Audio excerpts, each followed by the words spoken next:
ఈరోజు ఈ programme organise చేసిన ప్రతి ఒక్క ఎంప్లాయీస్కి ధన్యవాదములు. తర్వాత నా తోటి సీజీఎం గారు, ప్రధాన్ గారు వచ్చి ఒక 2 గంటల క్రితమే హ్యాండ్ ఓవర్ చేశారు ఛార్జు. ఎస్పీపీకి సంబంధించిన విషయాలన్నీ ఈ వీడ్కోలు సభకు హాజరైనటువంటి మా మాజీ జనరల్ సెక్రటరీలు అందరికీ ధన్యవాదములు. తర్వాత మాజీ ఎంప్లాయీస్ అందరు మాజీ అనకుండా మన యొక్క మార్గదర్శకులు అంటే బాగుంటుంది. ఎందుకంటే రిటైర్ అయినా కూడా ఎస్పీపీని బాగోగులు మార్గదర్శనం కోరుకునే వాళ్ళకు కూడా ధన్యవాదాలు ప్రత్యేకంగా ఇక్కడ వచ్చినందుకు. వెళ్తూ ముఖ్యంగా ఎస్పీపీకి ఉన్న సమస్యలను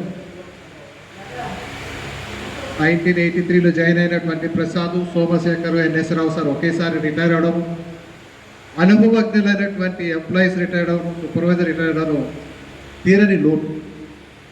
కొంతవరకు లోటును వెళ్ళి లోపల చేసి పోదామని చెప్పేసి హఠావుటిన హెడ్ క్వార్టర్తో మాట్లాడి ఎన్ఎస్ రావు విజిలెన్స్ క్లియరెన్స్ చేసి నిన్న సాయంత్రం 5 గంటలకి ఆయన ఆర్డర్ కూడా సైన్ చేసేసి ఆయనకు డ్యూటీలో జాయిన్ చేసి గైడెన్స్, కొత్త సీఎంకు గైడెన్స్, దీని పూర్వ చరిత్ర ఎలా ఉందని చెప్పడానికి ఆల్రెడీ చేయడం జరిగింది.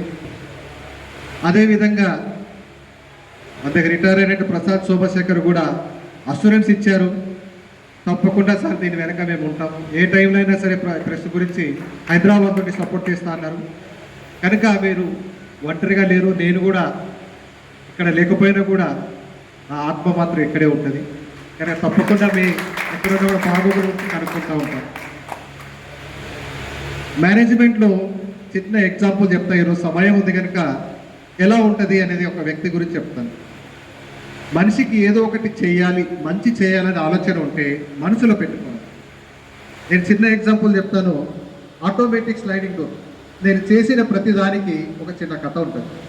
ఆటోమేటిక్ స్లైడింగ్ డోరు నా ఫస్ట్ పోస్టింగ్ కలకత్తాలో ఉన్నప్పుడు ఎయిర్ కండిషన్ ఆఫీస్ ఉంటే తను తీసేవాళ్ళు, పోయేవాళ్ళు, ఏసీ లాస్ అయ్యేది. నేను మా బాస్కి చెప్పాను, సార్ ఆటోమేటిక్ డోర్ పెట్టండి, ఎంప్లాయీస్ తీయడము చాలా కష్టం అవుతుందని. నేను చాలా ప్రయత్నం చేశాను, సక్సెస్ కాలేదు. వేరే ఫ్యాక్టరీకి వెళ్ళాను, అక్కడ కూడా ఎయిర్ కండిషన్ ఆటోమేటిక్ స్లైడింగ్ చేయమన్నాను, కాలేదు. ఫస్ట్ ఎస్పీపీకి వచ్చాను, ఎయిర్ కండిషన్ ఉందా, ఇప్పుడు నేనే ఉన్నాను కదా, ఆటోమేటిక్ స్లైడింగ్ డోర్ తీసాను. అలా ప్రతి ఎగ్జాంపుల్తో సహపాటు ఇంకోటి చిన్న ఎగ్జాంపుల్, నేను ఎయిర్పోర్ట్కి వెళ్ళినప్పుడు ప్రతిదీ క్షుణ్ణంగా, ఇంజనీరింగ్ అంటే చదువుకున్నప్పుడు ఇంజనీరింగ్ రాదు, ప్రాక్టీస్ చేస్తున్నప్పుడు నిజమైన ఇంజనీరింగ్ వస్తుంది. నేను ఎయిర్పోర్ట్కి వెళ్ళినా ఎక్కడ వెళ్ళినా కూడా చూస్తూ ఉంటాను, ఖాళీ సమయంలో చూసి ఏది బాగుంది. ఇప్పుడు జనరల్ మేనేజర్ చాంబర్ ముగట్ట మంచి ఫ్లవర్ బుక్ అయింది కదా, ఎయిర్పోర్ట్లో ఫోటో క్లిక్ చేసి అప్పుడే రవికి పంపించి మన ఎస్పీపీలో కావాలని చెప్పేసి. సో ఈ విధంగా ప్రతి ఐడియా, ప్రతి దాని వెనుక కూడా ఒక చిన్న కథ ఉంది.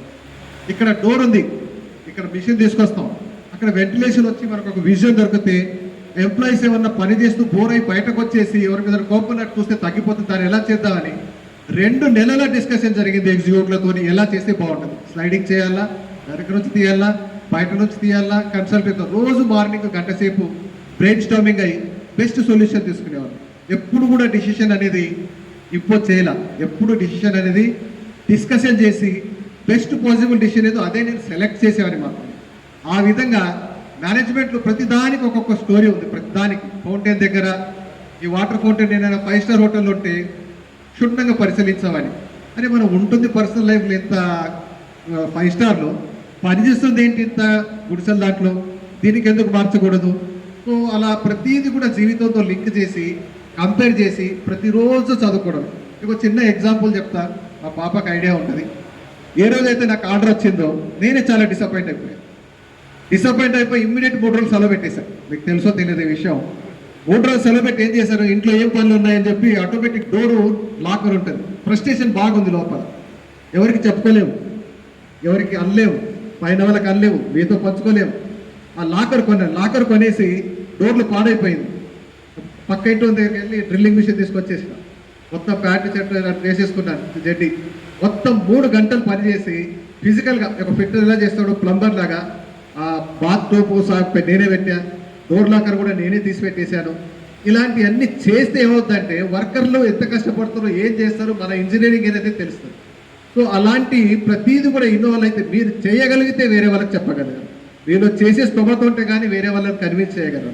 అదేవిధంగా ప్రతి మేనేజ్మెంట్లో ఎవరికైనా చెప్పాలంటే ముందు మనం చేసి తీరాల దాన్ని.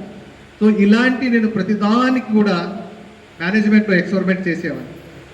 ఇంకొకటి మేనేజ్మెంట్లో ప్రతి వ్యక్తిలో ఒక మంచితనం ఉంటుంది, స్టోరీ ఉంటుంది.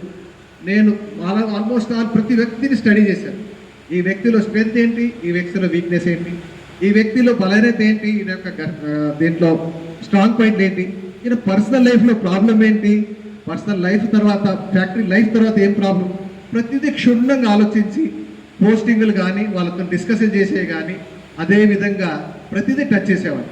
దానివల్ల జరిగింది ఏంటంటే అందరూ కూడా అరే ఇదంతా మన మంచిగా చేస్తున్నారు, మన కోసమే చేస్తున్నారని ఒక మేనేజ్మెంట్ సీక్రెట్లు ఇవన్నీ మేనేజ్మెంట్లో పాటించవలసిన పద్ధతులు. ఏ వ్యక్తి అయినా సరే పని చేయడానికే వస్తాడు, పని చేయకపోవడానికి రాడు. ఆయనతో ఎలా పని చేయించుకోవడం అనేది మేనేజ్మెంట్కి ఉంది. ఆయన పని చేయట్లేదంటే పని చేయని వ్యక్తి తప్పు కాదు, పని చేయించుకోని వ్యక్తి తప్పు అని తెలిసిన రోజే ఇలాంటి అచీవ్మెంట్లు సాధ్యమవుతాయి.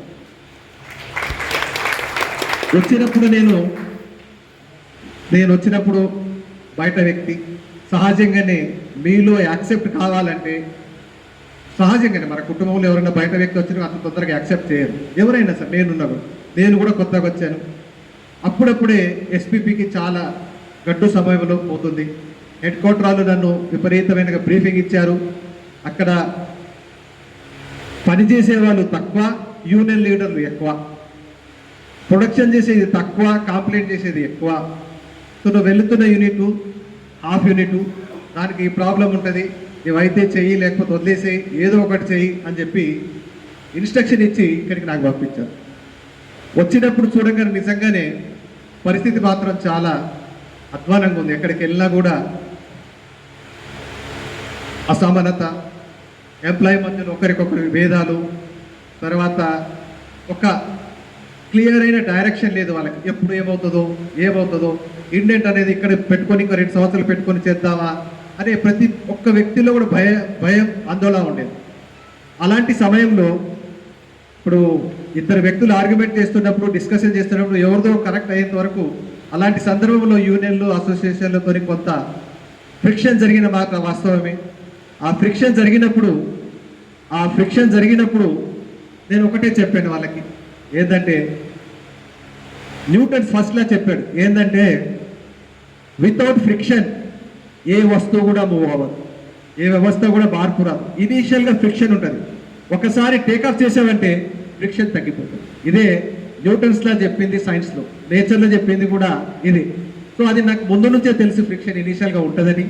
కానీ ఒకటి చెప్పాను, నేను ఈ ఎస్పీపీని ఎయిర్పోర్ట్ లాగా చేస్తాను. ఈ మాట నేను హెడ్ క్వార్టర్ వాళ్ళకి కూడా చెప్పాను. వాళ్ళే ఆశ్చర్యపోయారు, ఐసా कैसे बनाते, ఎస్ इसको एयरपोर्ट जैसा बनाएंगे. और నేను ఇక్కడి నుంచి వెళ్తున్నప్పుడు మీరే ఇప్పుడు నాతో కొట్లాడుతున్న వాళ్ళు అందరూ కూడా కంటి తడ పెట్టుకుంటారు, ఆ రోజు తప్పక వెయిట్ చేయండి అని నేను ఈ మాట అన్నాను. ఈరోజు ఇంకోటి అంటున్నాను, నేను కూడా కంటి తడ పెట్టుకుంటున్నాను. ఎందుకంటే మీ ప్రేమ ఆప్యాయతను చూసి, ఎందుకంటే నేను నా డ్యూటీని నాకు శాలరీ ఇచ్చినందుకు చేశాను, దానికి ఈ బోనస్ ఇన్సెంటివ్లు అనేది మీ అందరి ప్రేమ ఇవన్నీ చూసిన తర్వాత నాకు కూడా వెళ్ళాలనిపించదు, కానీ వృత్తిరీత్యా వెళ్ళాల్సి వస్తుంది. ఎస్పీబీకి మరి ఇంత చెడు పేరు ఎందుకు వచ్చిందంటే ఒకటే ఒక కారణం, మేనేజర్లు పనిచేశారు, మీరు పనిచేశారు, కానీ ఒక లీడర్ లేకుండే. లీడర్ వచ్చిన వాళ్ళు కూడా ఒక పనిష్మెంట్ పోస్ట్ లాగా ఇచ్చేవారు. ఇక్కడ ఉన్న వాళ్ళందరూ డైమండే. ఆ డైమండ్ అనేది ఆ చెత్తలలో, డస్ట్లలో దాగి ఉండే, వాటిని నేను క్లీన్ చేసి హెడ్ క్వార్టర్లో చూపెట్టాను. అంతే నేను చేసిన పని, ఏమీ లేదు. అది కూడా నాకు జీతం ఇచ్చారని చేశాను. దానివల్ల జరిగినదే ఈ రోజు ఎస్పీపీ నుంచి ఏది అడిగినా కూడా హెడ్ క్వార్టర్ వాళ్ళు వేరే వాళ్ళకి ఇవ్వండి కూడా మనకి ఇచ్చారు. 10 లక్షల జిమ్ ఎక్విప్మెంట్ మనకి హెడ్ క్వార్టర్ శాంక్షన్ చేశారు. ఏ యూనిట్ కూడా ఇలా శాంక్షన్ చేయలేదు. మీకు ఇప్పుడు చెప్తున్నా, 10 లక్షలు మనకు స్పెషల్గా హెచ్ఆర్ వాళ్ళు శాంక్షన్ చేసి ఇచ్చారు. 40 లక్షలు రూపాయలు శాంక్షన్ చేశారు. మన ఫస్ట్ స్టార్టింగ్ ఏం చేసామంటే షాప్ బాగా అవ్వాలా, షాప్ బాగా అయిన తర్వాత ఫ్యాక్టరీ అంతా బాగాలా, ఫ్యాక్టరీ బాగా అయిన ఫ్యాక్టరీ బయట బాగాలా, ఫ్యాక్టరీ బయట అయిన తర్వాత మన గేటు బాగాలా, గేటు బాగా అయిన తర్వాత మనం పెట్టుకునే stand, recreation club, union office బాగా కావాలి. దానికోసం 40 లక్షల రూపాయలు ఆర్డర్ ప్లేస్ చేసాం. ఆర్డర్ ఎగ్జిక్యూషన్ స్టార్ట్ అయిపోతుంది. ఈ 40 లక్షలు అనేది కూడా హెడ్ క్వార్టర్ వాళ్ళు జనరల్గా ఫ్యాక్టరీ బయట ₹1 ఖర్చు చేయడానికి ఒప్పుకోరు. అలాంటి వాళ్ళు మన ఎంప్లాయీస్ చేసిన కంట్రిబ్యూషన్కు మనం చేస్తున్న ఈ గత 2 సంవత్సరాల నుంచి హెడ్ క్వార్టర్కి ఒక్క కంప్లైంట్ వెళ్ళలేదు. ఎంప్లాయీ దగ్గర నుంచి, కస్టమర్ దగ్గర నుంచి, ఇంకెవరి దగ్గర నుంచి ఇన్ని పనులు చేసిన తర్వాత వాళ్ళు ఇంత హ్యాపీగా ఉన్నారంటే ఈ యూనిట్కు అచ్చా లోగోं का हाथ में है, మీ అందరి క్షేమమైన చేతిలో ఉంది అనే నమ్మకం వాళ్ళకు కుదిరింది. ఆ నమ్మకంతోనే మీ అందరికీ అడిగింది ఇచ్చారు. ఇప్పుడు 40 లక్షల ఈ బిల్డింగ్ అంతా అయిపోతుంది. ఇప్పుడే ఆర్డర్ నేను జస్ట్ ఒక అరగంట కిందనే కన్ఫర్మ్ చేశాను, SD ఇచ్చేశారు, వర్క్ కూడా స్టార్ట్ అయిపోతుంది. సో ఈ విధంగా మనం చేసిన దాన్ని ఈ విధంగా సామెత ఉంటుంది, పెన్ను నాదే అంటే పెన్ను నా దగ్గర ఉంటే కూడా జనాలు చెప్పండి నా పెన్ను అని. చేసిన పని కూడా పైకి చూపెట్టాల్సి వస్తుంది, చేసిన పనిని కూడా పాజిటివ్గా చెప్పుకోవాల్సి వస్తుంది. ఆ కమ్యూనికేషన్ లేక మొన్న నేను ట్రాన్స్ఫర్ అయిన తర్వాత నేను గొడవ పెట్టుకొని సరే అయితే ఇది మీ అధికారం ట్రాన్స్ఫర్కి, కానీ మీరు SPPకి ఎవరో ఒకరు రావాలి. ఫోన్లో మాట్లాడలేదు. నేను ఇమీడియట్ అన్నా నేను ఢిల్లీ వస్తాను అంటే రానకపోతే నేను సెలవు పెట్టాను. ఇక అంటే మా మీరు ఎంప్లాయీస్ ఏంటంటే ఫటాఫట్ వచ్చి మొహం మీద కొట్లాడుతారు, మేము కొట్లాడలేము. సో వేరే విధంగా ఉంటుంది. సో వీడు ఎందుకు లీవ్ పెట్టాడు, నారాజు ఉన్నాడు అని చెప్పి ఫోన్ చేసి ఢిల్లీ పిలిపించుకొని చాలా చెప్పారు, అది చేశారు, ఇది చేశారు, ఏదో చెప్పారు. నేను ఒకటే చెప్పాను, ఏదైనా సరే మీరు ఒకరు ఇక్కడ రావాలి. నన్ను ట్రాన్స్ఫర్ చేశారంటే ఎంప్లాయీస్ అందరూ దుఃఖంగా ఉన్నారు, వాళ్ళకు మీరు వచ్చి భరోసా చెప్పాలి. మీరు వస్తే కానీ నేను ఒప్పుకోనని చెప్పాను. CMD రాకపోతే DHR ఆ దృష్టితో ఆయన ప్రోగ్రాంలన్నీ క్యాన్సిల్ చేసి DHR తీసుకొచ్చి మీ యూనియన్ వాళ్ళ అసోసియేషన్ ముందు పెట్టి మన బాధలేంటో చెప్పి మరొకసారి చెప్పి మీకు కావాల్సిన హక్కులు, మీకు కావాల్సిన ఫెసిలిటీలు, మీకు కావాల్సిన గుర్తింపు DHRకి నేను ఒకటే చెప్పాను, SPPకి అన్యాయం జరిగింది, SPPకి అన్యాయం జరుగుతుంది, ఉదాహరణలతో సహా చెప్పాను. తర్వాత SPP ఎంప్లాయీలు చేస్తున్న పని 25% ISPO కన్నా ఎక్కువ, జీతం తీసుకుంటుంది 25% ISPO కన్నా తక్కువ అని ఒక జనరల్ మేనేజర్ యూనియన్ తరఫున మాట్లాడారు. ఆయన నోట్ చేసుకునే విషయం, నేను దీన్ని ఛాలెంజ్ కూడా చేస్తాను, ఇది ఫ్యాక్ట్, ఆయనకు తెలిసింది. ఆయన నంబర్ 2 కంప్లీట్ SPP మీద వాళ్ళ దృక్పథం, వాళ్ళ కోణం, ఆలోచించడం అన్నీ మారిపోయింది. భవిష్యత్తు నా కళ ఉండేది ఏంటంటే చాలా ఫైట్ చేసి పాస్పోర్ట్ తీసుకొద్దాం, ఒక ఇన్లే ప్రాజెక్ట్ తీసుకొద్దాం, స్మార్ట్ కార్డ్ తీసుకొద్దాం అనుకుని విపరీతంగా ఫైట్ చేశాను. CTOP ఆల్మోస్ట్ సక్సెస్ అయిపోయింది, CTOP వచ్చేస్తుంది, సార్ కూడా చెప్పారు. చాలా ఫైట్ చేశాను పొలిటికల్గా, నేను కూడా నా లిమిట్ ఉన్నంత పొలిటికల్గా వెళ్ళాను, వీళ్ళ సహాయం తీసుకున్నాను, యూనియన్ వాళ్ళు తీసుకున్నాను. కొన్ని సమయాలు కొన్ని టైంలోనే జరుగుతాయి అంటారు, బహుశా దాని సమయం ఇప్పటికీ రాలేదేమో. రాబోయే రోజుల్లో ఇంత మంచి హృదయం ఉన్న, ఇంత మంచి మనసున్న, నిస్వార్థపరమైనటువంటి ఎంప్లాయీస్ మీకు ఎప్పుడు కూడా దేవుడు అన్యాయం చేయడు, అన్యాయం కాదు, మీకు ఇండెంట్ వస్తుంది, మిషన్ వస్తుంది. ఇది మాత్రం మీరు ఖచ్చితంగా గుర్తుంచుకోవాలని కోరుతున్నాను. ఇప్పటికే 5 అయిపోయింది, ఎక్కువ సమయం తీసుకోకుండా ప్రత్యేకంగా దయానంద్ గారు, ఆయన చరిత్ర చదివాను కూడా, గ్లాసులు పలగొట్టడం, టేబుల్ పలగొట్టడం ఎక్స్పర్ట్ అట. సో అలాంటి వ్యక్తి ఈరోజు ఎలా అయిపోయాడంటే ఏమంటారు దాన్ని, ఒక డైమండ్ లేకపోతే ఏదన్నా ఆర్గనైజేషన్ కోసం ప్రాణమైన ఇవ్వడానికి సిద్ధమైనటువంటి మార్పు ఉన్న వ్యక్తి ఆయన. అదేవిధంగా మన సల్మాన్ గారితో ఏంటంటే ఆయనకు నాకేంటంటే రెడ్ అని పేరు ఉంటుంది. ఆయన అయితే పుట్టిన దగ్గర నుంచి రెడ్లోనే పెరిగారు. తర్వాత మంచి స్పీచరు, మంచి ఓడాటరు, మంచి కమ్యూనికేటరు, మంచి డిప్లొమాటిక్గా మాట్లాడిన లీడరు. ఒకటి నేను చెప్పినట్టు చివరికి మీ యూనియన్ లీడర్లు ఉన్న వాళ్ళు, SC అసోసియేషన్ లీడర్లు, వర్క్స్ కమిటీ లీడర్లు ఎవరైనా కానీ ఇంతవరకు నేను ఉన్నంత వరకు ఒక పర్సనల్ పని నాకు ఇది చేసి పెట్టమని అడగలేదు. అంత నిస్వార్థంగా పనిచేస్తున్న నాయకులు మీరు, అది మీ యొక్క అదృష్టం. నిజంగా నేను ఎందుకంటే వేరే ఆర్గనైజేషన్లో కూడా పనిచేసి వచ్చాను, అన్నీ చూశాను.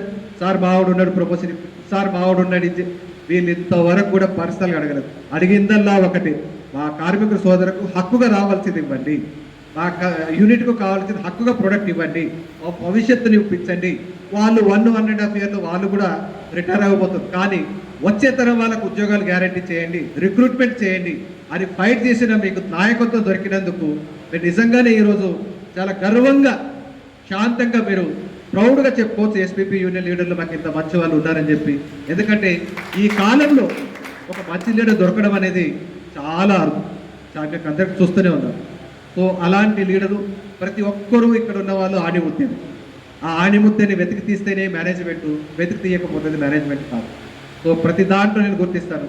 రాజయ్యకు స్టేజ్ వచ్చింది, ఏమైనా ప్రోగ్రామ్ ఉందంటే ఫోన్ చేసి చెప్పేసి పడుకోవచ్చు, నేను హాయిగా మాటికి రాగానే అయిపోతుంది. నేను ఇంతవరకు ఏ పని కూడా పని చెప్పేసి వెళ్ళి అయిందా లేదా నేను ఎప్పుడు అడగను. మార్నింగ్ వస్తారు కదా, అంత ట్రస్ట్ డెవలప్మెంట్ చేసుకున్న అన్ని టీంలలో అన్ని దగ్గర రవికుమార్ గారికి ఏదో చెప్పేస్తుంది అది చేసేసి అని నేను మళ్ళీ ఎప్పుడు వాళ్ళని డిస్టర్బ్ 1% కూడా అడిగాను, అయిందా లేదని అడిగాను. మార్నింగ్ అవసరం అయిపోయింది.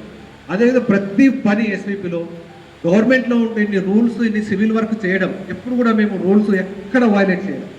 ఇన్ని వర్కులు చేసాం కానీ ఎవరిని చెప్పి కూడా ఒక రూల్ వైలేట్ చేయకుండా అదే సమయంలో టైంలోనే 3 సంవత్సరాల్లో ఎన్ని వర్కులు చేసి ఒక్క కంప్లైంట్, విజిలెన్స్ కంప్లైంట్ రాకుండా ఏదైనా జరిగిందంటే నేను రాకముందు ఉన్న విజిలెన్స్ కేసులే తప్పుతా, నేనున్నప్పుడు ఒక్క విజిలెన్స్ కేసు వేసుకుంటున్నా సార్. అంత మంచి యూనిట్, ప్రతి ఒక్కరు సహోదరుడు మిషన్ దగ్గర నుంచి ఆపరేటర్ దగ్గర నుంచి ప్రతి ఒక్కరు పేరు పేరిన ప్రతి ఒక్కరు కూడా నేను వాళ్ళ ఆత్మతో నా ఆత్మను కరెక్ట్ చేసే ప్రయత్నం చేశాను. వాళ్ళ బాధ లేదు అర్థం చేసుకున్నాను కనుక వాళ్ళ దగ్గర నుంచి కూడా నేను 10 రెట్ల అవుట్పుట్ తీసుకోగలిగాను. ఒకే రోజు 500 పర్ఫరేషన్ అయ్యాయి, అదే ఎంప్లాయీ 4000 చేస్తున్నారు. నేను చెప్తే మళ్ళీ 6000 కూడా చేస్తారు ఆయన. అంత కనెక్షన్ ఆయనతో నాతో ఏర్పడింది. కానీ అవసరం లేదు, ఎందుకంటే ఎంత అవసరం ఉందో అంతే తీసుకున్నాం. సో అదేవిధంగా హాల్ నెంబర్ 4 అనేది ఫేమస్ అన్నమాట, కొట్లాడడానికి ముందుంటారు. అలాంటి వాళ్ళని కూడా ఈరోజు వాళ్ళు వచ్చి సార్ నీకు ఎంత కావాలో చెప్పంటారు. నేను అడగని వాళ్ళు నాకు ఎంత కావాలని అడుగుతారు. ఇది అలాంటి పరిస్థితి క్రియేట్ అయింది. వీళ్ళు నిజంగానే మీ యూనియన్ లీడర్లకి, మీ యొక్క లీడర్లకి, వర్క్స్ కమిటీ వాళ్ళందరికీ కూడా నా హృదయపూర్వక ధన్యవాదాలు. ఇది నా అదృష్టంగా భావిస్తున్నాను. ఏ జన్మలో పుణ్యం చేసుకున్నానో కానీ మీ అందరితో కలిసి పనిచేయడానికి ఆ దేవుడు కల్పించిన అవకాశంగా భావిస్తున్నాను. ఇక్కడ నుంచి వెళ్తున్నందుకు నిజంగానే చాలా చాలా చాలా చాలా చెప్పలేనటువంటి బాధగా ఉంది. వృత్తిరీత్యా వెళ్ళాల్సిందే. షేక్స్పియర్ చెప్పినట్టు మనం అందరము ఈ జీవితం అనేది ఒక నాటకము. మనం కొన్ని సంవత్సరాల యాక్టింగ్లో మనం పార్టిసిపేట్ చేసి వెళ్ళిపోతూ ఉంటాము. అదేవిధంగా నా రోలు ఇక్కడ బహుశా 2 నెలలు 10 నెలలే రాసి ఉంది. నా రోల్ నా యాక్ట్ అయిపోయింది, నేను వెళ్ళిపోతున్నాను. నెక్స్ట్ క్యారెక్టర్ వచ్చి వాళ్ళు ముందుకు తీసుకెళ్తారు. ఇది విధి రాత. మీ అందరికీ భవిష్యత్తులో బాగా జరగాలని, క్షేమస్థైర్యంగా ఉండాలని, మంచి టీము, మంచి యూనియన్ లీడర్లు అందరూ మంచిగా ఉన్నారు, మీకు అంత మంచిగా జరుగుతుందని చెప్పి నేను కూడా ఎక్కడున్నా కూడా ఎస్పీపీ కొరకు నేను యూనియన్ కన్నా ఎక్కువ ఫైట్ చేస్తా అని చెప్పి మీ అందరికీ భరోసా ఇస్తాను. మీ అందరికీ